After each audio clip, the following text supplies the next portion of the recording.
So friends, आज के इस वीडियो में मैं आपको फूड लाइसेंस बनाना बताने वाला हूँ। फूड लाइसेंस क्या होता है, फूड लाइसेंस आप किस तरह से बना सकते हैं, फूड लाइसेंस बनाने की फीस कितनी लगती है और उसकी जरूरत कहाँ पर पड़ती है, ऐसी सारी जानकारी आज के इस वीडियो में आपको बताने वाला हूँ। तो सबसे पहले दोस्तों मैं आपको बता दूं कि फूड लाइसेंस क्या होता है। एक सिंगल लाइन में अगर इसको मैं डिफाइन करूं तो मैं आप सभी को बता दूं कि फूड लाइसेंस, जिसे हम FSSAI का लाइसेंस भी कहते हैं, तो अगर आप ऐसा कोई बिजनेस करते हैं, चाहे फिर बड़ा बिजनेस करते हैं फिर छोटा बिजनेस करते हैं, जो कि खाने पीने के प्रोडक्ट से जुड़ा हुआ है। फॉर एग्जाम्पल, अगर आप चाइनीज का ठेला लगाते हैं, फुल्की का ठेला लगाते हैं, या फिर कोई भी ऐसा प्रोडक्ट आप सेल करते हैं जो कि खाने पीने से जुड़ा हुआ है, खाद्य पदार्थ से जुड़ा हुआ है, या फिर आपका डेयरी फार्म है, या फिर आप कोई भी ऐसा प्रोडक्ट बनाते हैं या फिर बेचते हैं जो कि किसी भी तरह से खाने पीने से जुड़ा हुआ है, तो आपके पास फूड लाइसेंस होना काफी जरूरी है। फूड लाइसेंस FSSAI एक स्टैंडर्ड है, या फिर यूं कहें कि एक अथॉरिटी है जो कि आपको इस बात की अथॉरिटी प्रोवाइड करता है कि आप खाने पीने कोई भी प्रोडक्ट बेच सकते हैं या फिर उसका निर्माण कर सकते हैं। तो अगर आप भी कोई भी प्रोडक्ट बेचते हैं या फिर बनाते हैं जो कि खाने पीने से जुड़ा हुआ है, तो आपके पास फूड लाइसेंस होना काफी जरूरी है। तो अगर आप देखना चाहते हैं कैसे अपना फूड लाइसेंस आप बना सकते हो, इस वीडियो में आपको उसका कंप्लीट प्रोसेस बताने वाला हूं। या फिर अगर आप साइबर कैफे रन करते हैं और किसी और का आप फूड लाइसेंस बनाना चाहते हैं, तो इस वीडियो को देखकर आप काफी आसानी से ऑनलाइन फूड लाइसेंस के लिए अप्लाई कर सकते हैं। तो चलिए फिर वीडियो को शुरू करते हैं और देखते हैं किस तरह फूड लाइसेंस के लिए ऑनलाइन अप्लाई कर सकते हैं। सो फ्रेंड्स, एक नया फूड लाइसेंस बनाने के लिए आपको सबसे पहले इसकी ऑफिशियल वेबसाइट पर आना होगा। आप इंडिया के किसी भी स्टेट से फूड लाइसेंस अगर बनाना चाहते हैं, सभी के लिए यहाँ पर ऑल इंडिया एक ही वेबसाइट है। वेबसाइट है foscos.fssai.gov.in। लिंक आपको डिस्क्रिप्शन में मिल जाएगा, उस पर क्लिक करके आप सीधा इसके ऑफिशियल पेज पर आ सकते हैं। अब यहाँ पर आने के बाद मैं आपको सबसे पहले ये बताऊंगा कि फूड लाइसेंस बनाने के लिए आपको कितनी फीस लगती है, मतलब हर साल आपको कितनी फीस पे करनी पड़ती है। पहले हम वो देखेंगे, उसके बाद हम देखेंगे कैसे आपको फूड लाइसेंस के लिए अप्लाई करना है। तो यहाँ पर फीस स्ट्रक्चर देखने के लिए आप जैसे इसकी वेबसाइट पर आएंगे तो आपको स्क्रॉल कर सबसे नीचे जाना है। यहाँ पर देखिए आपको फी स्ट्रक्चर का एक ऑप्शन दिया गया है, इस पर आप क्लिक करेंगे तो इस तरह से आपके सामने एक PDF ओपन हो जाएगा, जहाँ पर आप काइंड ऑफ बिजनेस यानी अपने बिजनेस की कैटेगरी देख सकते हैं और उसके लिए कितनी फीस आपको लगने वाली है वो यहाँ पर आप देख सकते हैं। जैसे कि petty food business operator, dairy units है, या फिर वेजिटेबल ऑयल प्रोसेसिंग है, या फिर यहाँ पर मीट प्रोसेसिंग है। इस तरह से जो भी आपकी कैटेगरी है वो यहाँ पर आकर आपको देख लेना एक बार। आपको सारी कैटेगरी दिख जाएंगे यहाँ पर, फूड से रिलेटेड जो भी कैटेगरी जो भी बिजनेस है सब कुछ यहाँ पर आप देख सकते हैं। जैसे कि यहाँ पर होलसेलर है, डिस्ट्रीब्यूटर है, रिटेलर है, होटल है, रेस्टोरेंट है। अब फॉर एग्जांपल यहाँ पर अगर हम रेस्टोरेंट्स की बात करते हैं तो उनको कितनी फीस लगनी है वो यहाँ पर हम देखते हैं। तो रेस्टोरेंट्स के लिए इन्हें देखिए यहाँ पर 3 कैटेगरी डिवाइड की हुई है। सबसे पहले टर्नओवर मोर देन ₹20 करोड़ पर एनुअम, सेंटर लाइसेंस इनका यहाँ पर बनेगा। अगर आपका 20 करोड़ से ज़्यादा का यहाँ पर टर्नओवर है तो आपको 7,500 रुपये, ये जो फीस आपको दिखा रहा है 1 साल की शो कर रहा है, 7,500 रुपये यहाँ पर आपका 1 साल का फीस लगेगा। आप यहाँ पर मैक्सिमम 5 साल तक के लिए लाइसेंस अलॉट कर सकते हैं। उसके बाद सेकंड कैटेगरी यहाँ पर दी है टर्नओवर अप टू ₹20 करोड़, मतलब यहाँ पर 20 करोड़ तक अगर आपका टर्नओवर है तो आपका स्टेट लाइसेंस बनेगा, जिसमें आपका 2,000 रुपये पर ईयर फीस लगेगा। उसके बाद तीसरी कैटेगरी है turnover up to ₹20 lakh per annum. यहाँ पर अगर आपका टर्नओवर 20 लाख तक है तो आपका जो होगा केवल नॉर्मल यहाँ पर रजिस्ट्रेशन होगा, जिसकी फीस यहाँ पर केवल 100 रुपये रहेगी। मतलब हर साल 1 साल के अकॉर्डिंग यहाँ पर आपको 100 रुपये फीस लगेगी। अगर आप 5 साल का लाइसेंस बनवाते हैं तो आप यहाँ पर 500 रुपये फीस पे करके 5 साल के लिए लाइसेंस अलॉट कर सकते हैं। तो ये तो हमने देख लिया इसकी फीस स्ट्रक्चर। अब यहाँ पर लाइसेंस आपको बनाना कैसे है वो मैं आपको बताता हूँ। तो यहाँ पर देखिए एक नया लाइसेंस बनाने के लिए आपको सबसे पहला ऑप्शन दिया गया है apply for new license registration. इस ऑप्शन पर सिंपली आपको क्लिक करना है। उसके बाद यहाँ पर आपके सामने 3 कैटेगरी आएंगी, जनरल, रेलवे स्टेशन या फिर एयरपोर्ट। तो यहाँ पर अगर आपका जो ठेला है या फिर आपका रेस्टोरेंट है, जो भी शॉप है आपकी रेलवे स्टेशन या फिर एयरपोर्ट के पास है, तो आपको वो कैटेगरी सेलेक्ट करना है। और नॉर्मली अगर आप इस मतलब कहीं पर और अगर आपका शॉप है या फिर रेस्टोरेंट है तो नॉर्मली यहाँ पर आप जनरल वाला ऑप्शन सेलेक्ट करेंगे। उसके बाद यहाँ पर सबसे पहले आपको अपना राज्य सेलेक्ट कर लेना है, किस राज्य में आप बिजनेस कर रहे हैं। जैसे आप इसको सेलेक्ट कर लेंगे तो नीचे आपको यहाँ पर देखिए काइंड ऑफ बिजनेस सेलेक्ट करना है, जो कि अभी हमने यहाँ पर PDF में देखा था। तो वो यहाँ से आपको सेलेक्ट करना होगा। सबसे पहले ऊपर देखिए आपको ऑप्शन दिए गए हैं, आप मैन्युफैक्चरर हैं, ट्रेड या रिटेलर हैं, फूड सर्विस देते हैं, या फिर सेंट्रल गवर्नमेंट एजेंसीज हैं, या फिर हेड ऑफिस हैं। तो यहाँ पर अपनी कैटेगरी आप सेलेक्ट कर देंगे। अब यहाँ पर अगर हम फूड सर्विस में क्लिक करते हैं तो यहाँ पर नीचे देखिए आपको कैटेगरी सारी ओपन हो जाएंगी। अब यहाँ पर हम अगर रेस्टोरेंट का फूड लाइसेंस बनाना चाहते हैं तो यहाँ पर देखिए रेस्टोरेंट का ऑप्शन दिया गया है, इस पर हम प्लस के आइकन में क्लिक करेंगे। अब यहाँ पर आपके सामने वही 3 ऑप्शन आ चुके हैं, टर्नओवर ग्रेटर देन 20 करोड़ या फिर 20 करोड़ तक या फिर 12 लाख तक। तो यहाँ पर हम 12 लाख तक अगर आपका टर्नओवर है तो ये ऑप्शन हमने सेलेक्ट कर लिया है। उसके बाद सबसे नीचे आपको आना है और यहाँ पर प्रोसीड की बटन पर क्लिक करना है। देन यहाँ पर आपके सामने देखिए इस तरह से आ जाएगा कि आपको नॉर्मली यहाँ पर रजिस्ट्रेशन करना होगा। रजिस्ट्रेशन करने के लिए आप नीचे क्लिक कर सकते हैं, यहाँ पर आपको क्लिक कर देना है। उसके बाद यहाँ पर आपका फॉर्म ए ओपन हो जाएगा। अब यहाँ पर आपको सारी डिटेल्स फिल करना है। देखिए सबसे पहले आपसे पूछ रहा है एप्लीकेंट डिटेल्स, तो यहाँ पर आपके सामने नेम ऑफ एप्लीकेंट या फिर ऑब्लिक लगा के कंपनी लिखा हुआ है। तो यहाँ पर अगर आपका रेस्टोरेंट है तो आप अपना नाम भी डाल सकते हैं या फिर अपने रेस्टोरेंट का नाम भी यहाँ पर आप डाल सकते हैं। दोनों ही यहाँ पर ऑप्शन, अगर अपने नाम से आप बनाते हैं तो आपका जो लाइसेंस है वो आपके नाम पर इशू होगा, और आप चाहते हैं कंपनी के नाम पे कराना है तो आप वो काम भी यहाँ पर कर सकते हो। तो यहाँ पर आपको एप्लीकेंट का नाम या फिर कंपनी का नाम डाल देना है। उसके बाद यहाँ पर डेजिग्नेशन आपको डालना है, इंडिविजुअल है, पार्टनर फर्म है, प्रोप्राइटर फर्म है, कोऑपरेटिव सोसाइटी है या फिर अदर्स है। फॉर एग्जाम्पल अगर इंडिविजुअल आपका है तो यहाँ पर आप इंडिविजुअल सेलेक्ट कर लेंगे। उसके बाद नीचे काइंड ऑफ बिजनेस में आपका ऑलरेडी रेस्टोरेंट आ चुका है, नीचे आपको देखिए एड्रेस फिल करना है, address of premises where food business is located. तो आपका जो फर्म है, जो बिजनेस है, कहाँ पर है उसका कंप्लीट एड्रेस यहाँ पर आपको डालना होगा। एड्रेस यहाँ पर आप डालेंगे, स्टेट आपका ऑलरेडी डाला हुआ है, डिस्ट्रिक्ट सेलेक्ट करेंगे, सब डिवीज़न डालेंगे, अपने गांव का नाम सेलेक्ट करेंगे, पिन कोड डालेंगे, नियरेस्ट लैंडमार्क ऑप्शनल है, अगर आप डालना चाहते हैं तो डाल सकते हैं। अगर आप अपने नाम से बना रहे हैं तो अपना पैन कार्ड नंबर यहाँ पर डाल देंगे, कंपनी के नाम से बना रहे हैं तो कंपनी का पैन कार्ड नंबर यहाँ पर डाल देंगे, और ये ऑप्शनल है, अगर आप इसको नहीं डालना चाहते हैं तो कोई प्रॉब्लम नहीं है। उसके बाद नीचे पूछ रहा है is your correspondence address same as address of premises. तो यहाँ पर अगर आपका जो एड्रेस है वो बिल्कुल उसी तरह है जो कि आपका परमानेंट एड्रेस है तो यहाँ पर आप यस कर देंगे तो जो एड्रेस आपका ऊपर है नीचे कॉपी पेस्ट हो जाएगा। और अगर आप अलग एड्रेस डालना चाहते हैं तो यहाँ पर आप दोबारा से एड्रेस डाल सकते हैं। उसके बाद आपको नीचे जाना है जहाँ पर आपसे कॉन्टैक्ट डिटेल्स पूछ रहा है, तो यहाँ पर आपको एक मोबाइल नंबर दे देना है।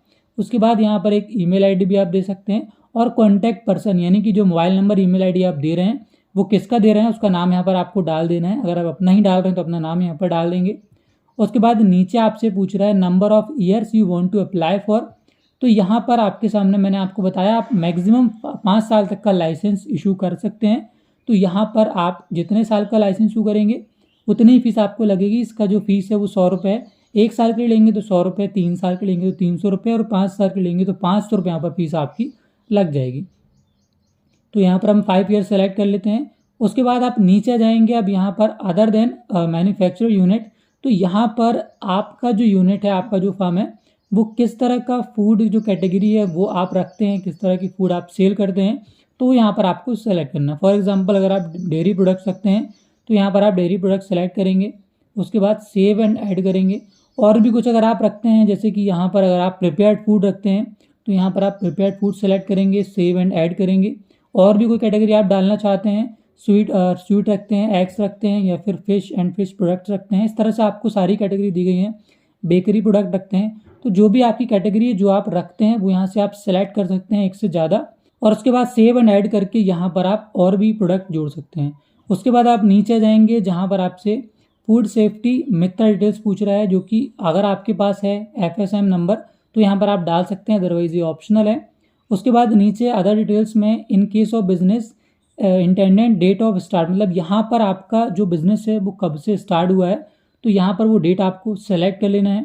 उसके बाद सोर्स ऑफ वाटर सप्लाई, अगर आप यहाँ पर खाने या कोई भी सामान बेचते हैं तो आप पानी तो डेफिनेटली रखते ही होंगे, तो वो सोर्स आपका पब्लिक है, प्राइवेट है या फिर अदर है, वो यहाँ से आप सेलेक्ट कर लेंगे। देन यहाँ पर नीचे आपसे पूछ रहा है whether any electric power is used in manufacturing of food item. तो अगर आप यहाँ पर इलेक्ट्रिसिटी कंज्यूम करते हैं कोई भी प्रोडक्ट तैयार करने बनाने में तो यहाँ पर आप यस करेंगे। और उसके बाद नीचे आपको डालना होगा कितने यहाँ पर लोड कितना है, आपका जो मीटर है उसका लोड कितना है, और अगर आपको यहाँ पर इलेक्ट्रिसिटी पावर नहीं लगता है तो यहाँ पर आप नो कर देंगे। ये सारी डिटेल्स डाल देने के बाद आप सेव एंड नेक्स्ट के ऑप्शन पर क्लिक करेंगे। उसके बाद यहाँ पर आपको साइन अप करना होगा, तो यहाँ पर आपको डिटेल्स डालना होगा, जैसे कि प्राइमरी कॉन्टैक्ट डिटेल्स। तो यहाँ पर आप एक ईमेल आईडी और एक मोबाइल नंबर डाल देंगे। किससे बिलोंग करता है, सेल्फ मतलब अपना आप दे रहे हैं या फिर कोई ऑथराइज पर्सन है, तो वो यहाँ पर आप सेलेक्ट कर लेंगे। जैसे कि अगर आप अपना ही नंबर डाल रहे हैं तो यहाँ पर आप सेल्फ डाल देंगे। उसके बाद सेकेंडरी कॉन्टैक्ट डिटेल्स आपको डालना है, तो यहाँ पर भी एक ईमेल आईडी, मोबाइल नंबर और ये डिटेल्स आप किसकी डाल रहे हैं यहाँ पर भी आप सेल्फ सेलेक्ट कर सकते हैं। उसके बाद नीचे यहाँ पर आपको देखिए एक लॉगिन आईडी दे दिया गया ऑलरेडी। यहाँ पर आपको एक पासवर्ड क्रिएट करना है जिससे आप लॉगिन आईडी और पासवर्ड डालकर आगे का जो प्रोसेस है वो कंप्लीट कर सकते हैं। तो यहाँ पर आपको एक पासवर्ड बना लेना है और इसका फोटो आपको क्लिक कर लेना है, आपको जो लॉगिन आईडी इसी से आप आगे लॉगिन कर पाएंगे। पासवर्ड क्रिएट करने के बाद यहाँ पर आप कैप्चा कोड डालेंगे और यहाँ पर नीचे आपको सबमिट का बटन मिल जाएगा, तो इसको आप सबमिट कर देंगे। उसके बाद यहाँ पर आपके मोबाइल नंबर या फिर ईमेल आईडी में वेरिफिकेशन के लिए एक ओटीपी सेंड किया जाएगा, तो वो ओटीपी यहाँ पर आपको डालकर इसको सबमिट कर देना है। तो अब यहाँ पर हमारा रजिस्ट्रेशन और साइन अप पार्ट कंप्लीट हो चुका है। अब यहाँ पर हमें डॉक्यूमेंट्स अपलोड करना है और उसकी पेमेंट करना है। तो डॉक्यूमेंट कौन कौन से अपलोड करना है पहले तो हम ये चेक कर लेते हैं। डॉक्यूमेंट चेक करने के लिए देखिए नीचे आपको दिया गया है व्यू मैंडेटरी डॉक्यूमेंट्स, यहाँ पर आप क्लिक करेंगे। उसके बाद आपके सामने ये वाला पेज आएगा। तो अगर आप नया लाइसेंस बना रहे हैं तो यहाँ पर देखिए आपको फर्स्ट ऑप्शन सेलेक्ट कर लेना है। उसके बाद यहाँ पर जो भी जरूरी डॉक्यूमेंट हैं उसकी लिस्ट आ जाएगी आपके सामने, तो आप यहाँ पर देख सकते हैं और वही डॉक्यूमेंट यहाँ पर आपको अपलोड करना है। तो जैसा कि यहाँ पर आप देख सकते हैं आपको एक पासपोर्ट साइज फोटो, एक government issued ID card, photo ID card जैसे कि Aadhaar card, PAN card, voter ID और उसके अलावा तीसरा यहाँ पर proof of address of business, मतलब यहाँ पर जो आपका फर्म है उसका एक एड्रेस प्रूफ आपको चाहिए। एड्रेस प्रूफ में आप क्या क्या लगा सकते हैं, जैसे कि यहाँ पर आप एग्रीमेंट लगा सकते हैं, अगर आपकी पार्टनरशिप फर्म है तो आप पार्टनरशिप डीड लगा सकते हैं, उसका इलेक्ट्रिसिटी बिल लगा सकते हैं, लैंडलाइन बिल लगा सकते हैं। इस तरह से कोई भी एक ऐसा प्रूफ जो कि आपका एड्रेस प्रूफ है वो यहाँ पर आपको अपलोड करना होगा। तो यहाँ पर सबसे पहले आप एक पासपोर्ट साइज फोटो अपलोड करेंगे। यहाँ पर चूज फाइल में क्लिक करके अपना पासपोर्ट साइज फोटो सेलेक्ट करेंगे, उसके बाद अपलोड के ऑप्शन में क्लिक करेंगे। देन यहाँ पर नीचे आइडेंटिटी प्रूफ आपको दिया गया है, तो यहाँ पर कोई भी एक आईडी प्रूफ आप सेलेक्ट कर सकते हैं, जैसे कि PAN card, arm licence, passbook, freedom fighter ID card, department ID, Aadhaar card, जो भी आपके पास अवेलेबल है कोई भी यहाँ से आप सेलेक्ट कर सकते हैं। और आपको इस बात का ध्यान रखना है कि जो भी डॉक्यूमेंट यहाँ पर आप डालने वाले हैं उसको आपको स्कैन कर लेना है और यहाँ पर उसको सेल्फ अटेस्टेड आपको करना है, मतलब डॉक्यूमेंट के नीचे आपके सिग्नेचर यहाँ पर होना चाहिए। तो वो डॉक्यूमेंट यहाँ पर आप चूज फाइल में सेलेक्ट करके अपलोड कर देंगे। देन यहाँ पर नीचे आपको जैसे कि मैंने बताया आपको अदर डॉक्यूमेंट में एक एड्रेस प्रूफ अपलोड करना होगा, तो यहाँ पर आप क्लिक करेंगे, प्रूफ ऑफ प्रेमिसेस यहाँ पर आप सेलेक्ट करेंगे और यहाँ पर जो भी मैंने आपको लिस्ट बताई है जैसे कि इलेक्ट्रिसिटी बिल, रेंट एग्रीमेंट, जो भी आपके पास अवेलेबल है उसको आपको स्कैन करके रख लेना है, पीडीएफ बना लेना है और यहाँ पर आपको चूज फाइल में क्लिक करके उस फाइल को अपलोड कर देना है। कुल मिला के यहाँ पर आपके सामने केवल 3 ही डॉक्यूमेंट अपलोड करना है। डॉक्यूमेंट जैसे ही आप अपलोड कर लेते हैं तो यहाँ पर आपको चेकबॉक्स पर नीचे आई डिक्लेयर के ऑप्शन में क्लिक करना है। देन नीचे आपको देखिए इसका पेमेंट डिस्प्ले कर रहा है, जैसे कि हमने 5 साल का लाइसेंस इशू कराया है तो यहाँ पर 500 रुपये फीस शो कर रहा है, तो इसका पेमेंट अब आपको कंप्लीट कर लेना है। पेमेंट कंप्लीट करने के लिए आप ऊपर से कोई भी एक ऑप्शन सेलेक्ट कर सकते हैं। अगर आप ऑनलाइन पे करना चाहते हो तो आप फर्स्ट ऑप्शन सेलेक्ट करेंगे। उसके बाद यहाँ पर आपको नीचे देखिए अगर एप्लीकेशन का प्रीव्यू देखना है तो उसका भी ऑप्शन दिया गया है, आप उसको दोबारा से चेक कर सकते हैं या फिर आप इसका पेमेंट करने के लिए पे नाउ की बटन में क्लिक कर सकते हैं। उसके बाद यहाँ पर आपको ई साइन करना होगा, तो आपके मोबाइल नंबर पर अगेन एक ओटीपी सेंड किया जाएगा, तो यहाँ पर आप प्रोसीड की बटन में क्लिक करेंगे, ओटीपी डालेंगे। ओटीपी डालने के बाद आपको ये पेमेंट पेज में रिडायरेक्ट कर देगा। अब यहाँ पर आप देख सकते हैं आपके सामने पेमेंट करने के काफ़ी सारे ऑप्शन हैं, credit card, net banking, wallet, UPI, किसी भी माध्यम से आप इसका पेमेंट कर सकते हैं। तो आपको यहाँ पर इसका जो पेमेंट है वो कंप्लीट कर लेना है। अब जैसे यहाँ पर इसका पेमेंट आप कंप्लीट कर लेते हैं तो यहाँ पर आपको एफएसएसएआई की ओर से एक पेमेंट रिसीट देखिए जनरेट करके दे दी जाती है, तो इसको आपको संभाल कर रखना है। इसके माध्यम से आप अपने एप्लीकेशन का स्टेटस चेक कर सकते हैं कि आपका एप्लीकेशन अभी कहाँ तक पहुँचा है, बना है या फिर नहीं बना है। तो एप्लीकेशन स्टेटस कैसे चेक कर सकते हैं वो भी मैं आपको बता देता हूँ। तो अपने एप्लीकेशन का स्टेटस चेक करने के लिए आपको वापस से होम पेज पर आना है और यहाँ पर देखिए आपको नीचे अलग से एक ऑप्शन दिया गया है ट्रैक एप्लीकेशन, इस ऑप्शन पर आप क्लिक करेंगे। उसके बाद यहाँ पर आपको जो एप्लीकेशन रेफरेंस नंबर रिसीव हुआ है वो नंबर यहाँ पर आप डालेंगे, कैप्चा कोड डालेंगे और सबमिट की बटन पर क्लिक करेंगे, जिसके बाद कुछ इस तरह से आपके एप्लीकेशन का स्टेटस ओपन हो जाएगा। अब यहाँ पर आप देख सकते हैं आपका एप्लीकेशन अभी किस स्टेज में, तो जैसा कि अभी आप यहाँ पर देख सकते हैं status of application stage 1 processing to be initiated. तो यहाँ पर अगर आपका जो लाइसेंस है वो जनरेट हो जाएगा, इशू हो जाएगा, तो यहाँ पर आपका लाइसेंस इशू लिख कर आ जाएगा, जिसके बाद अपने लाइसेंस को आप काफ़ी आसानी से ऑनलाइन ही डाउनलोड कर सकते हैं। तो अब डाउनलोड कैसे करना है वो भी मैं आपको बता देता हूँ। लाइसेंस डाउनलोड करने के लिए यहाँ पर देखिए ट्रैक इस एप्लीकेशन के बाजू में आपको ऑलरेडी ये यूज़र साइन इन का ऑप्शन दिया गया है, तो इस पर क्लिक करके आपको सबसे पहले अपना लॉगिन आईडी पासवर्ड डालकर इसको लॉगिन कर लेना है। लॉगिन आईडी आपका एप्लीकेशन नंबर रहेगा और जैसे यहाँ पर अपना एप्लीकेशन नंबर आप डाल के प्रोसीड करेंगे तो यहाँ पर अपना पासवर्ड आपको डालना पड़ेगा, जिसके बाद कुछ इस तरह से आप पोर्टल में लॉगिन हो जाएंगे। अब यहाँ पर अपने एप्लीकेशन सर्टिफिकेट को डाउनलोड करने के लिए आपको देखिए 4 ऑप्शन दिए गए हैं। सबसे लास्ट वाले ऑप्शन में आपको इशूड का एक ऑप्शन दिया गया है, तो यहाँ पर आप इशूड वाले टैब पर क्लिक करेंगे। उसके बाद नीचे यहाँ पर देखिए प्लस का आइकन दिख रहा है, इस पर आप क्लिक करेंगे तो यहाँ पर देखिए फिलहाल नो रिकॉर्ड फाउंड दिखा रहा है कि हमारा एप्लीकेशन अभी अंडर प्रोसेस है। तो यहाँ पर जैसे ही आपका लाइसेंस इशू हो जाएगा तो यहाँ पर आपको डाउनलोड का एक्शन के नीचे बटन मिल जाएगा, तो यहाँ पर क्लिक करके आप काफ़ी आसानी से अपना जो लाइसेंस है वो डाउनलोड कर सकते हैं। सो फ्रेंड्स, ये था कंप्लीट प्रोसेस फूड लाइसेंस बनाने का। उम्मीद करता हूँ कि आपको ये पूरा प्रोसेस समझ में आ गया होगा। फिर भी अगर आपको कोई प्रॉब्लम जाती है तो आप मुझे कमेंट करके बताइए। कुछ आप पूछना चाहते हैं तो कमेंट करके पूछ सकते हैं। वीडियो आपको कैसा लगा मुझे कमेंट करके बताना मत भूलिएगा। वीडियो अगर आपको पसंद आया हो तो वीडियो को लाइक करके चैनल को सब्सक्राइब कर लीजिए, क्योंकि ऐसे इन्फॉर्मेटिव वीडियोज़ मैं अपने चैनल पर लेकर आता रहता हूँ।